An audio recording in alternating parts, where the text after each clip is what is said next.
પશ્ચિમ બંગાળના શરૂઆતી રૂઝાનમાં ભાજપે પાર કર્યો બહુમતીનો જાદુઈ આંકડો। ભાજપ 148 બેઠક ઉપર, ટીએમસી 107 બેઠક ઉપર આગળ।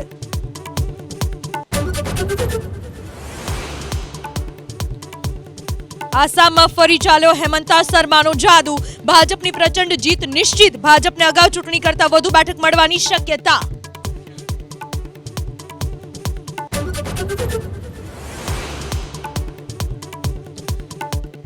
કેરળમાં કોંગ્રેસ ગઠબંધનની મોટી જીત। લેફ્ટનો સફાયો। કોંગ્રેસ ગઠબંધન 83 બેઠક ઉપર આગળ। લેફ્ટ ગઠબંધન માત્ર 52 બેઠકો ઉપર આગળ।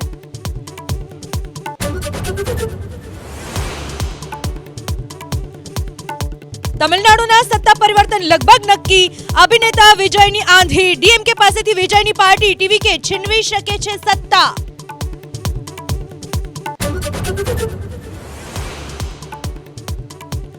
ઉમરેઠ વિધાનસભા પેટા ચૂંટણીમાં ભાજપ આગળ। છઠ્ઠા રાઉન્ડના અંતે ભાજપના હર્ષદ પરમાર 12,000 મતોથી આગળ।